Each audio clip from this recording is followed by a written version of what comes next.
موسم الرياض، اقسم بالله لما شفت المقاطع ما صدقت انها موجوده عندنا بالرياض بالتحديد. واي شاب وشابه ما حضرت المسيره اقول لها بيض الله وجهك، وانا اشهد انك بنت رجال. وبرضه هذا الكلام للرجل اللي ما راح لي مسيره هذه افتتاح موسم الرياض، اقول بيض الله وجهك، والله انك رجال كفو، لان مو بعاداتنا ولا تقاليدنا صراحه ولا ديننا الاسلام يعني يرضى بهذا الشيء. شوفوا احنا مو ضد القرارات اللي صارت، بالعكس قرارات جميله اتخذتها المملكه العربيه السعوديه في خاصه للمراه، يعني اللي هو بالنسبه للقياده، شغلها في اي مجال، ما قلنا حاجه حتى لو كان شغلها وهذا رزقها فيه اختلاط، بس نقول هذا رزقها. لكن مسيره، وش مسيرته هذه؟ من مسيره هذه فيها خراب، هذه فيها خراب. اقسم بالله لما شفتها قلت احمد الله واشكره ان ولما جاني ولدي خالد الله يحفظه قال يمه شفتي مسيره افتتاح موسم الرياض؟ قلت والله شفتها ليش فيها يمه؟ قال ما جاز الوضع.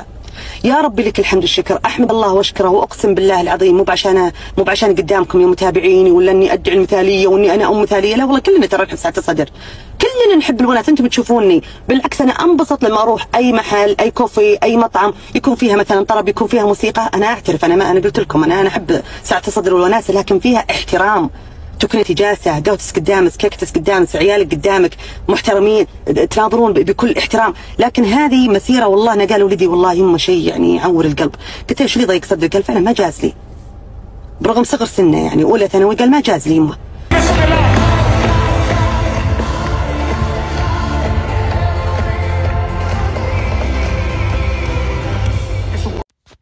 ده مجسم للكعبة وحوالينه عرضات ازياء بيلف في موسم الرياض.